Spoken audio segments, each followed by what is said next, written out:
wote. People's. Sasa ndugu zangu, mimi nitatumia muda kidogo sana. Wenzangu wamezungumza na tuna mkutano mkubwa Dodoma mjini. Lazima tuwahi Dodoma mjini tukazungumze na watu kule. Tumekuja kwenu mchana wa leo kuzungumza kuhusu operation ya chama chetu inaitwa No Reforms No Election.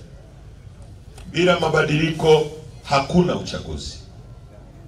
Na kwa nini tumekuja kwenu kuzungumza kuhusu uchaguzi? Kwa nini chama chetu kimefikia hatua hiyo? Tumefikia hatua hiyo baada ya kujiridhisha kwamba katika nchi hii uchaguzi hauwezekani tena. Uongo kweli? Kweli. Katika nchi hii, iwe uchaguzi wa vitongoji, iwe uchaguzi wa vijiji, iwe uchaguzi wa ubunge, hauwezekani tena. Usipokuwa mwana CCM huwezi kuchaguliwa katika nchi hii. Uongo kweli? Actually sio kuchaguliwa, huwezi kutangazwa. Sasa na tumekuja kwenu tunazungumza kuhusu uchaguzi. Tusipofafanua vizuri mkaelewa uchaguzi una umuhimu gani kwenye maisha yako, watakuja hapa walete propaganda. Nyie watu wa Dodoma, huu ni mkoa pekee katika nchi hii ambao hawajawahi kuchagua mbunge wa upinzani. Mkoa pekee. Sasa niwaulize, nyie mkizunguka huko kwingine, kuna watu mnawazidi maendeleo? Inawezekana huu ni mkoa wa mwisho kabisa kwa maendeleo katika nchi. Sasa mnafikiri ni jambo jema? Hata mwaka 2015 mikoa mingine ilitoa mbunge walau mmoja mmoja, nyie hamkupata hata mmoja.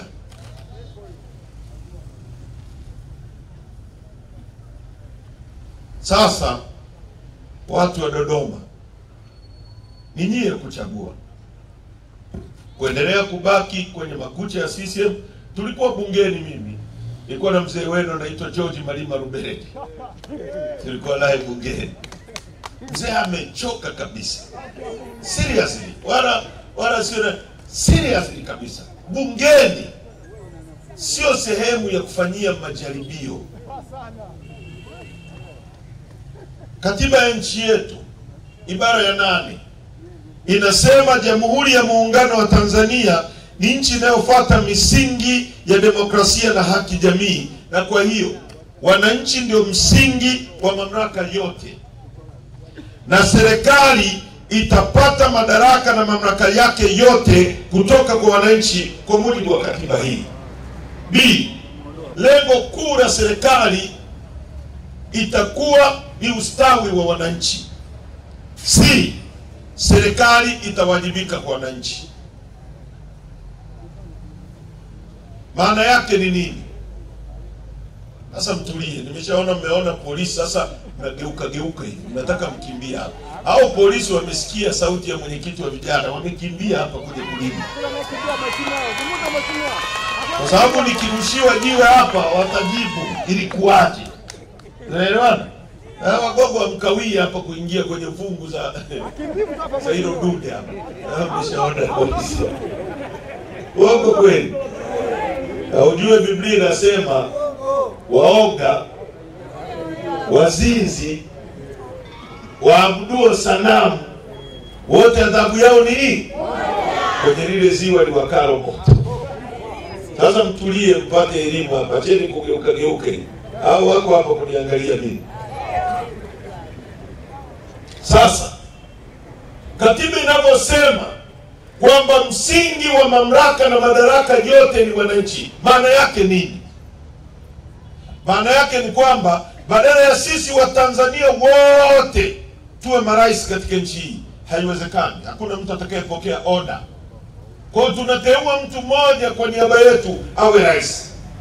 Badala ya sisi wote, Mpwapwa, Dodoma mjini, kule tulikokuwa Kongwa, Tarime, Iringa, Arusha, wote twende bungeni.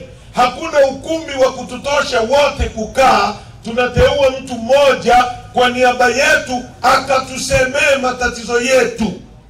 Akaseme matatizo ya barabara, akaseme shule, akaseme maji, akaseme afya yako, akaseme uchumi wako, kwa niaba yetu, sio kwa niaba ya mke wake na watoto wake. Mbunge anapaswa kuwa mwakilishi. Mbunge kwa kizungu tunasema is a taxpayer representative, ni mwakilishi wa mlipa kodi. Na kazi za mbunge ni 3 tu. Moja, kutunga sheria. Sheria gani? Nzuri. Kwa sababu sheria sio lazima, kila sheria sio nzuri. Unasikiaga polisi wanasema tii sheria bila shuruti. Kama sheria ni mbovu, hupaswi kuitii. Kwa sababu sheria, hata wakoloni walitunga sheria ya kuuza na kununua binadamu. Waarabu walitunga hiyo sheria na wazungu. Ukikataa kuuzwa, umevunja sheria. Sasa ilikuwa sheria nzuri hiyo? Sheria mavi kabisa. Kwa hata nchi hii ina sheria za kijinga nyingi tu ambazo hatupaswi kuzitii. Tunapaswa kuzidefy, na viongozi watusikilize. Wasipotusikiliza tunakataa. Tunaelewana? Kwa hiyo kazi ya mbunge namba 1 ni kutunga sheria nzuri kwa ajili ya wananchi. 2, sasa wewe mzee utulie kwanza, tumalize, utaongea na simu yako. Namba 1, kazi ya mbunge ni kutunga sheria.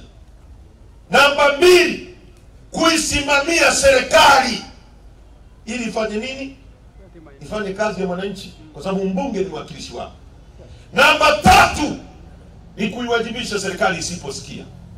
Serikali ikiambiwa na wabunge kwamba tunataka barabara ya kwenda Mpwapwa, isiposikiliza, mbunge ana wajibu wa kuiwajibisha serikali. Kwa njia gani? Mbunge wakiungana wote wakapiga vote of no confidence, wanamfukuza rais madarakani.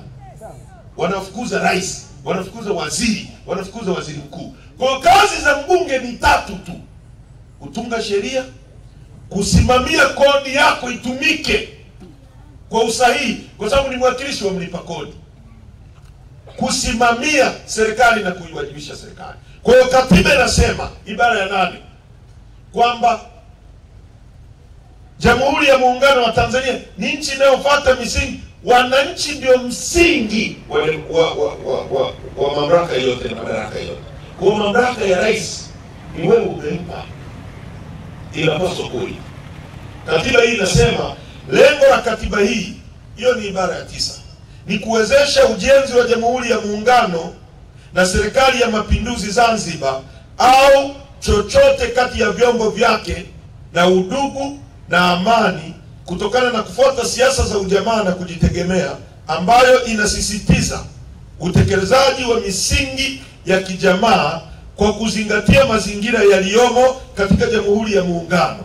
Kwa hiyo mamlaka ya nchi na vyombo vyake vyote vinawajibika kuelekeza sera na shughuli zake zote katika lengo la kuhakikisha kwamba shughuli za serikali zinatekelezwa kwa njia ambazo zitahakikisha kwamba utajiri wa taifa unaendelezwa, unahifadhiwa na unatumiwa kwa manufaa ya wananchi wote kwa ujumla, na pia kuzuia mtu yoyote kunyonya mtu mwingine. Kwamba matumizi ya utajiri wa taifa letu yanatilia mkazo maendeleo ya wananchi, hasa zaidi yanaelekezwa kwenye jitihada za kuondosha umaskini, ujinga na maradhi. Hiyo ni katiba. Katiba inasema msingi wa mamlaka ni wewe mwananchi, na inasema unapoweka hayo mamlaka, lengo kuu la serikali, hayo mamlaka lengo lake kuu moja, lengo namba 1 ni ustawi wa mwananchi. Tukisema ustawi maana yake nini? Ulale pazuri, utibiwe vizuri, utembee kwenye barabara nzuri, uwe na maji, uwe na umeme, watoto wako wasome vizuri, ndio lengo kuu la serikali. Katiba inatambua kitu kinaitwa utajiri wa taifa. Katiba yetu inasema kuhusu utajiri wa taifa kwamba utumike kwa ajili yetu sote bila kubagua mtu, lakini vile vile utajiri huu utumike kuondoa umaskini, ujinga na maradhi. Utajiri ambao katiba yetu inazungumza ni upi? Utajiri wa taifa letu moja, nchi yetu ina ukubwa wa kilomita za mraba 945. Ardhi ya nchi yetu, land mass ya nchi yetu 900 na ngapi? 900 na ngapi? 45. Ukichukua nchi ya Kenya, Uganda, Rwanda, Burundi, ukiziunganisha kwa pamoja zinakuwa na kilomita za mraba 890. Sisi nimewaambia sisi peke yetu ngapi? 945. Kwa hiyo nchi 4 za Afrika Mashariki zote hazilingani na nchi yetu moja. Na nchi hii haina hata kipande kimoja hapa na hapo chenye jangwa. Hata nyie Dodoma ndio sehemu ambayo ni kame, lakini Dodoma ukichimba maji mita 100 unapata maji baridi kabisa. Uongo kweli? Kwa hakuna sehemu kame kwenye nchi. Kwa tunapozungumzia utajiri wa nchi yetu, namba 1 ni ardhi. Mwalimu Nyerere alisema ili nchi iendelee inahitaji mambo manne. Mambo mangapi? Inahitaji watu tunao milioni 63. Inahitaji ardhi, inahitaji siasa safi na uongozi bora. Tukizungumza kuhusu ardhi, nimewambia tuna kilomita za mraba 945. Na unapozungumza kuhusu ardhi unasema kuhusu nini? Na vyote vilivyo. Unazungumza kuhusu maji. Tanzania ni nchi ya kwanza kwa kuwa na maji mengi mazuri, maji baridi, sio maji ya bahari, Afrika nzima, ya 3 kwenye dunia hii. Ndio nchi ambayo ina ziwa lenye upana kuliko yote Afrika, la 2 duniani ziwa Victoria. Ndio nchi ambayo ina ziwa lenye kina kirefu kuliko yote Afrika, la 2 duniani ziwa Tanganyika. Hujazungumza Nyasa, hujazungumza mito mikubwa. Kwa hiyo tuna maji pale Kimbiji, Dar es Salaam, maji yaliyoko chini ya ardhi ukiyatoboa Dar es Salaam itazama, kwa sababu ni mengi mno. Kwa hiyo ukizungumza kuhusu ardhi unazungumza kuhusu maji. Unazungumza kuhusu milima. Tanzania ni nchi yenye mlima mrefu kuliko yote Afrika, wa 2 duniani. Mlima wenye maajabu, wenye theluji juu yake, mlima Kilimanjaro. Ni nchi pekee yenye madini yanaitwa Tanzanite. Hayapatikani kwingine kokote duniani isipokuwa Tanzania. Ni nchi ambayo ina dhahabu kila kona ya nchi. Kianzia kwetu Tarime ni dhahabu, kienda Msoma ni dhahabu, kienda Geita ni dhahabu, Nzega ni dhahabu, Kahama ni dhahabu, Bulyanhulu ni dhahabu, Bukombe ni dhahabu, Singida ni dhahabu, hata Dodoma kuna maeneo wanachimba dhahabu. Nenda Chunya dhahabu, nenda Kongo, nenda mpaka kule Ruangwa ni dhahabu. Nchi ya 3 kwa kuwa na dhahabu nyingi dunia hii. Na leo nilipokuwa naangalia bei ya dhahabu duniani, gramu moja ni shilingi 310. Naelewa gramu mzee. Ukichukua wembe mzima ukavunja kale kanusu, ndio gramu moja. 310 kwa kawembe kale kamoja. Sasa kunatoka matani na maroli ya dhahabu kila siku kwenye nchi hii, yanakwenda huko duniani. Ni nchi ambayo ina madini yanaitwa nickel na cobalt, yanayotumika kutengeneza injini za ndege na betri za simu unazozitumia, yanatoka Tanzania, Kabanga, Kagera. Nchi yenye almasi, Mwadui. Nchi yenye chuma hiki kinachotumika kutengeneza magari, nondo na kila kitu kinachotumika chuma. Sisi tuna mlima wa chuma, sehemu inaitwa Liganga, Ludewa. Tuna makaa ya mawe. Tuna kila kitu dunia hii. Kwa nini watu wetu ni maskini? Kwa nini katiba inasema kwamba utajiri wa nchi yetu utumike kuendeleza watu, lakini watu wa Dodoma ni maskini? Na mimi nazungumza kuhusu Dodoma. Watu wa Dodoma miaka 63 baada ya uhuru wanaishi kwenye vichuguu vinaitwa nyumba. Wanaishi kama watu walivyoishi kabla karne, wakati wa Yesu ndio watu waliishi hivyo. Watu wa Dodoma wanaishi hivyo, na sio watu wachache. katikati ya utajiri. Watu wetu ni maskini.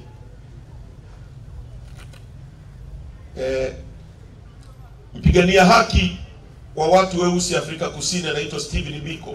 Kijana aliuawa kwenye mapambano yale. Alisema the most important weapon in the hands of the oppressor is the mind of the oppressed. Silaha kubwa na nzuri anayoitumia mdhalimu dhidi ya yule anayedhulumiwa ni akili ya yule anayedhulumiwa. Watu wa Dodoma mmerara, akili zenu ndio zimewafikisha hapo mlipo, na mnapaswa kubadilika. Hatujaje kuwabembeleza, tumekuja kuambia ukweli. If you want to change, mtaumia sana. Nahitaji kubadilika. You need salvation. Nenda sehemu nyingine. Hatusemi kuna maeneo watu wameendelea sana nchi hii, lakini watu wamepiga hatua kulinganisha na Dodoma hii. Inakuwaje? Tulikuwa Kongwa. Ukitoa ile barabara ya lami inayopita kwenda Mwanza, niambie sehemu nyingine ambayo lami imeingia hapa. Hiyo ni fair? Ni sawa hii? Maji ya kunywa hakuna. Mnahitaji Yesu Kristo aje kuambia haya? Hamyajui? Mwalimu Nyerere alisema ili tuendelee tunahitaji watu, siasa safi, uongozi bora na ardhi. Ardhi tunayo, watu tunao. Nini kinakosekana? Uongozi bora. Sikilizeni. Mimi ngoja niwaulize kitu tu mnachoweza kuelewa. Nchi hii mwaka jana serikali imeruhusu, tumeagiza maziwa kutoka nje ya nchi ya bilioni 124. Maziwa haya tunayotumia. Nenda kwenye shelf, kwa sababu nenda kwenye supermarkets, hata kwenye viduka vya kawaida huko utakuta kuna maziwa. Sasa hivi hasa yanajitahidi. Hayo ni maziwa ya Tanzania, Mtanzania mwenzetu. Lakini nenda kwenye maziwa, utakutana na maziwa ya Brookside yanatoka Kenya, utakutana na maziwa yanatoka Afrika Kusini, utakutana na maziwa yanatoka Rwanda, Inoro, Rwanda. Nenda Shoppers, utakutana maziwa ya Rwanda. Watu wetu wanalala njaa, tunaagiza maziwa kutoka nje. Hapa Mjerumani aliwajengea kituo na chuo akakiacha. Tunaagiza maziwa ya bilioni 124 kwa mwaka, yanaruhusu yaingie kwenye nchi hii. Mkoa wa Dodoma una ukubwa wa kilomita za mraba 41,963. Nchi ya Uholanzi ina ukubwa wa kilomita za mraba 41,890. Mkoa wa Dodoma ni mkubwa kuliko nchi ya Uholanzi. Nchi ya Rwanda ya Kagame ina kilomita za mraba 26,000. Mkoa wa Dodoma una kilomita za mraba 41,000. Sisi tunanunua maziwa kutoka Rwanda, nyie mko mitaani mnafanya peti. Kama sio kurogo ni nini huko? Serikali hii ingekuwa na wajali. Serikali ya hovyo, tunaongozwa na watu wajinga kwenye nchi. Ndio maana tuna matatizo haya. Fikiria hivi. Hakuna nchi ambayo watu wameendelea bila serikali kuweka mkono wake ili iendeleze watu wake. Kwa sababu wewe ukiendelea unajenga nchi. Wewe ukipata fedha utajenga nyumba, utamwajiri fundi hapa Dodoma, hapa kwenu, hapa Mpwapwa. Huyu fundi akipata pesa atanunua mboga kwa huyu mama anayeuza mboga. Huyu ataagiza bodaboda amletee mboga nyingine. Bodaboda atakunywa mafuta kwenye kituo cha mafuta cha huyu. Huyu atamwajiri, ataajiri mlinzi. Mlinzi atanunua nguo kwa huyu. Fedha itazunguka miongoni mwetu. Tunapotoa fedha hapa inaenda kununua maziwa, tunasafirisha ajira na utajiri kwenda nchi ya nje. Si hata kama mnaelewa ninachozungumza. Hivi mnaelewa ninachosema? Ripoti ya mkaguzi na mdhibiti mkuu wa hesabu za serikali mwaka jana inasema serikali imepoteza, yani imefanya matumizi yasiyokuwa na tija. Hapo wametumia taswira, yani matumizi ya kijinga kwa lugha rahisi, bilioni 571 zimepotea serikali ya huyu mama. Ndio hizo mnasikia goli la mama, si kiduku cha mama, si wasanii wa mama, ujinga mtupu. Unatembea hapo unakuta mabango hapa Mpwapwa eti mama hatukudai. Ili ni kweli nyinyi hamumdai huyu mama? Mpwapwa hapa hata barabara eti mama hatukudai. Mmerogo ni sio bure. Alafu mnaitwa hapa eti mje kutusikiliza kana kwamba tunawabembeleza. Tunataka kuambia ukweli, mfunguke akili. Na sivyo mtakufa maskini. Sasa hebu fikiria. Serikali ingechukua hata bilioni 50 ikanunua ng'ombe, ikawapa watu malisho kwenye familia ya Mgogo moja moja, wakawapa ng'ombe wawili wenye mimba, wakawekea na kiwanda hapa. Ng'ombe wale, mimi nafuga ng'ombe wa maziwa, najua anatoa, kuna ng'ombe anatoa lita 20, lita 15. Acha vile ving'ombe vya kwenu vile vinatoa sio robo lita, hata robo haina. Ng'ombe wa maziwa hawa wanaopatikana chuoni wakawapa kwa ajili ya kuempower, kama alivyofanya Kagame, kwamba sisi tunakupa ng'ombe mwenye mimba, anataka kuzaa mtoto, tunampa huyu mzee. Yule mtoto akizaliwa akikua, tunamchukua tunampa huyu mama. Huyu mama, yule ng'ombe anapandikizwa mimba, akizaa tunampa huyu. Wanarotate, kila mtu anakuwa na ng'ombe wake. Ukiwa na ng'ombe wawili, wale ng'ombe wanakamuliwa miezi mpaka mtoto anakuja kuzaliwa mwingine, ndio unamwacha miezi miwili anazaa tena, unaanza kukamua. Maana yake nini? Maana yake ni kwamba ukizalisha maziwa lita 25, ng'ombe wawili, shilingi 50,000 kwa siku. Serikali imewekea maeneo ya kununua 50,000, unauza kila siku. Wewe ukipata 50,000 kila siku, kwa mwezi ni milioni 1.5. Hiyo familia italalaje njaa? Hiyo familia itanunua bati, serikali itapata kodi kwenye bati. Hiyo familia itajenga nyumba, itamwajiri fundi hapa. Hiyo familia itanunua kitanda, fundi seremala atapata pesa. Pesa itazunguka. Leo pesa inatoka hapa inakwenda nje kwa giza maziwa. Tuna akili hapa? Sio hata kama mnaelewa. Hivi mnaelewa nini? Tuna serikali hapa. Alafu tukisema wanataka kutuua. Nchi gani ambao leo mnachukua bandari mnakabidhi Waarabu? Waarabu walikuwa 70,000 mwaka 61. Sisi tuko milioni 63, wako milioni 3. Sisi tuna mlango wa bahari, tunazungukwa na nchi 6 zinatutegemea sisi. Gari ikipita tumelipa kodi, kile fedha. Huyu mama amewakabidhi wa Dubai kwamba sisi wote ni ndondocha. Alafu mko hapa eti goli la mama. Tunaagiza toothpick kutoka China, made in China. Utajengaje uchumi wa nchi yako? Kama wewe ni nchi ambayo unaagiza mpaka njiti za kutolewa, mnapataje ajira nyinyi? Utapataje ajira? Nchi gani?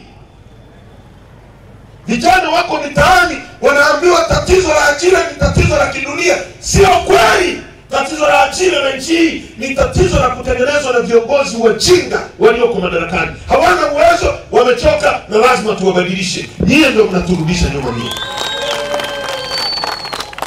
Kituo hiki leo Mpwapwa nzima hii ingekuwa ni sehemu yenye neema kwa sababu ya kituo hichi cha mifugo. Hatujazungumzia ng'ombe wa nyama, tunazungumzia tu wa maziwa. Leo hapa watu wanalala njaa kwenye nchi tajiri hii. Nchi ya 3 kwenye dhahabu nyingi. Bob Marley anasema in abundance of water a fool is thirsty. Katikati ya wingi wa maji ni mjinga anakuwa na kiu. Huko ziwani una kiu ya maji na maji yako hapo, wewe ni mjinga. Na nchi hii CCM wanatumieni kutokuelewa kwenu kuendelea kuumiza nchi. Mwalimu Nyerere alisema mtu mwenye akili akikuambia jambo la kipumbavu, ukikubaliana naye anakudharau. Wewe unaona hii ni gari, mimi nakwambia hii ni pikipiki, na una akili unaona hii ni gari, ukikubaliana na mimi nakudharau.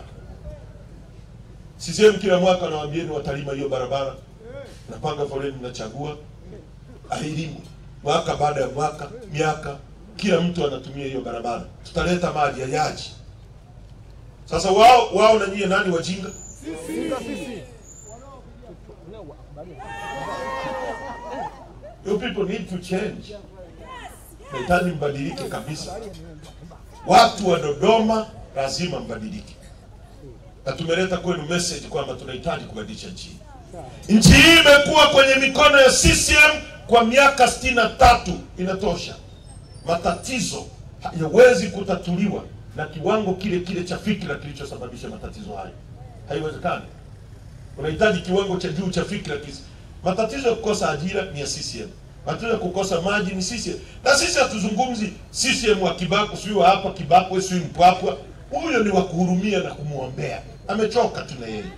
Anakuja hapa anaimbiwa nyimbo jioni, eti anakuja sasa kumekucha, na unaona ni jioni, na wanakuambia kumekucha jioni, unakubali? Huyo ni wa kuhurumia. Sisi juu zaidi. Juu anatafuta nini huko? Huko anakaa Mungu. Chini hapa ndio kuna shida. Kuna barabara, kuna maji, au mna maji hapa? Na sisi ni nchi ya 3 kwa kuna maji mengi. Mwenyekiti wetu, katibu wetu wa wilaya anafanya kazi nzuri. Ananiorodheshea matatizo rukuki. Haya matatizo hayawezi kuisha tusipobadilisha nchi. Haiwezekani. Tutakuwa tunajidanganya. Nchi hii imeoza. Nchi ambayo watu wanauawa kama sisimizi, watu wanatekwa. Maisha ni magumu. Serikali haina majibu na matatizo ya watu. Ukweli wa Mungu kabisa.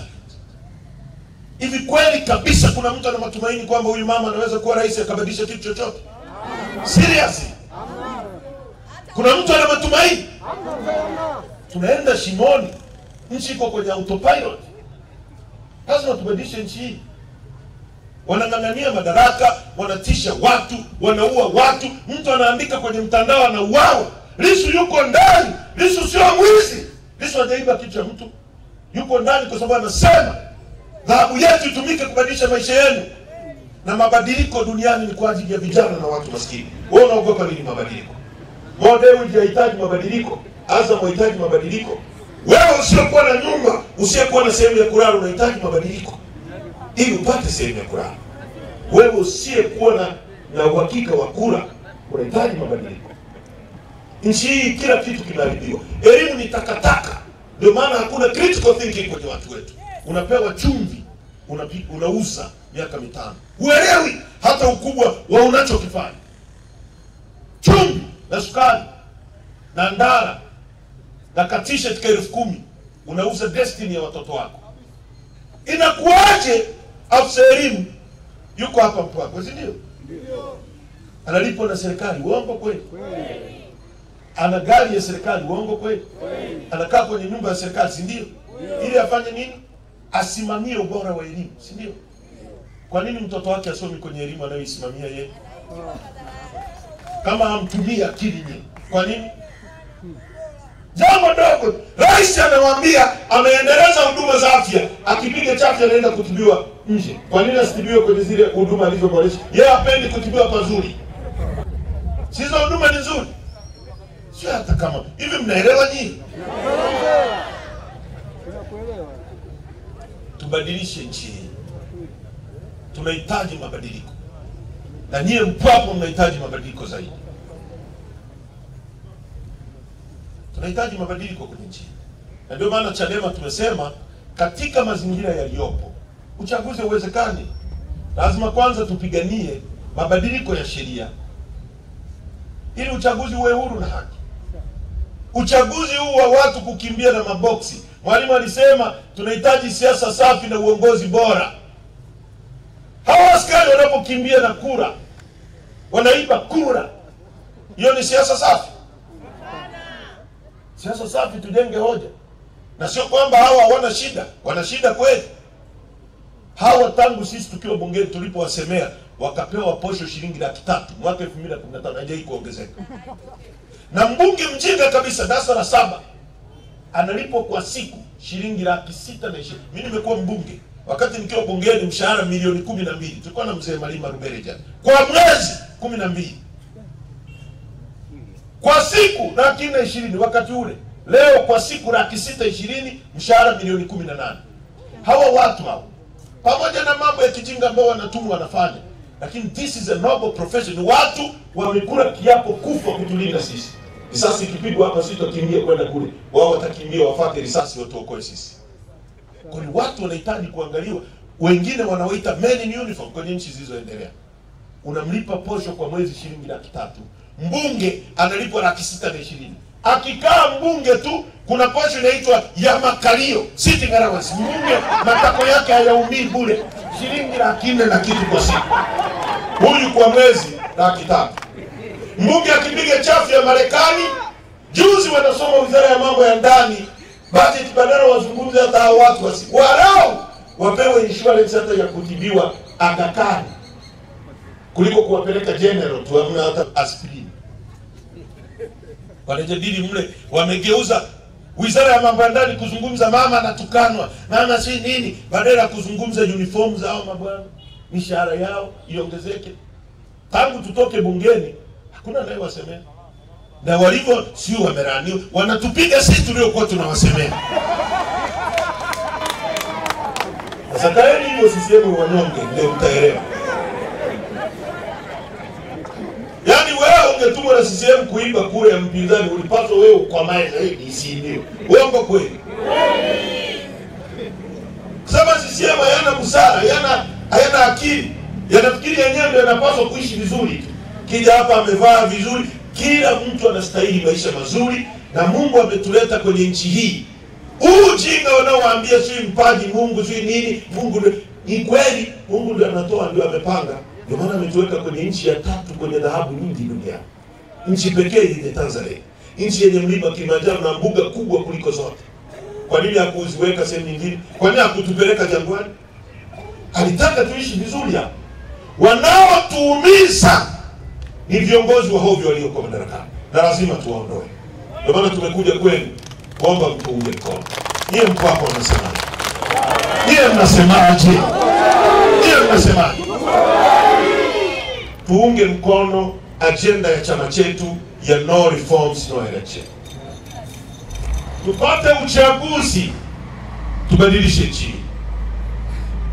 Huyu mama ambaye amebandikwa mabango kuliko hata mabango ya biashara, anaogopa nini kama anakubalika? Kwa nini anaogopa? Inawezekanaje afanye mechi ya Simba na Yanga alafu refari awe Haji Manara? Inawezekana hicho kitu? Yanga ya Simba watakubali? Hata sisi tumekataa. Au mechi ya Simba na Yanga mshika kibendera nani? Ahmed Ali. Atawaambia washambuliaji wa Simba, nyie bakini kule kila goli, hakuna offside hapa. Uongo kweli? Na wanataka tuende kwenye uchaguzi ambao Omar Ramadhani Mapuri wa CCM ni mjumbe kwenye hiyo tume. Sisi ni mafaa. Hapo wameweka kikaragosi hapo kinasema wakina Heche wanaogopa uchaguzi. Mimi amwesiri winner, nimekuwa mbunge, nimekuwa diwani. Hata hao vikaragosi walioondoka Chadema hakuna ambaye amewahi kushinda udiwani. Hata udiwani hawajawahi kushinda. Mimi nimekuwa mbunge. Lissu amekuwa mbunge miaka 10. Mnyika amekuwa mbunge. Sisi tunaogopaje uchaguzi? Sisi tunachotaka ni uwanja unaolingana. Hatutaki kwenda kwenye mechi ambayo uwanja una mbigiri, au sisi tunaambiwa tuvue viatu tucheze na watu wana viatu. Tunataka uwanja unaolingana, mechi pigwe dakika 90, wananchi muamue. Mara ngapi wananchi mnatuambia kwamba hata tukipiga kura wanaiba? Mara ngapi mnasema hivi? Huo msema mjawahi kusikia? Hamjawahi kusikia? Kwa nini huo mnasema hivyo? Kwa sababu mna imani na mifumo ya uchaguzi, ndio? Kwa hiyo tunatafuta imani na mifumo ili wananchi mchague mtu mnayemtaka. Ndio maana tumekuja kwenu kuwaomba mtuunge mkono. Mkisikia wanashambulia chama chetu, wanafunga ruzuku, si mmesikia wamefunga ruzuku? Sio kwa sababu sisi tunakosea, ni kwa sababu tunasema ukweli, tunawaamsha usingizini. Wanataka tukae tumsifie mama, sisi tumekataa.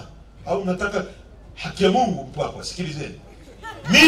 Mimi nikiamua kujipendekeza, mimi nikanyanyua simu, naambia mama, nakuja kujiunga na wewe.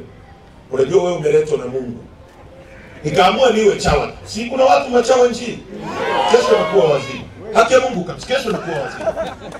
Na nitatoka kwenye kuwindwa na usalama na polisi, nitakuwa napigiwa saluti. lakini tumekataa kwa sababu we love this country so much. We need to change this country. Tumekataa ili tuwe sauti yenu. Tunge mkono. Situkatishe tamaa. Mkitukatisha tamaa, nchi itauzwa. Mkisikia mambo yanayotokea kwenye nchi hii, mtashangaa. Hebu fikiria hivi. Kuna kitu kinaitwa carbon credit duniani. Na nitakuwa namalizia.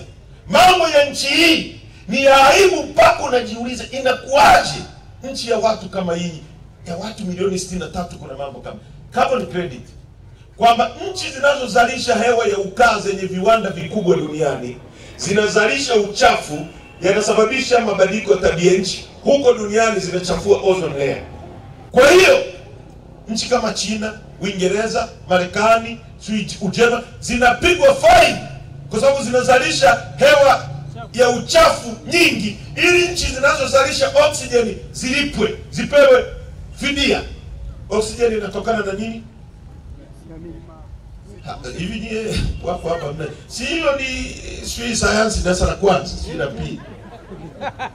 Miti, si miti inazalisha oksijeni na inachukua carbon dioxide. Au hamuelewi hilo jamani? Kwa sisi tuna misitu mingi, kwa tunazalisha hewa nzuri kwa wingi. Kwa hiyo tuna qualify kulipwa kwenye carbon credit kwenye hii dunia. Sasa misitu yetu yote imeandikishwa huko duniani kwamba ni ya nchi inaitwa Saudi Arabia. Saudi Arabia ni jangwa. Kwa Saudi Arabia ndio wanalipwa, alafu wanatugawia sisi hapa. Tuna nchi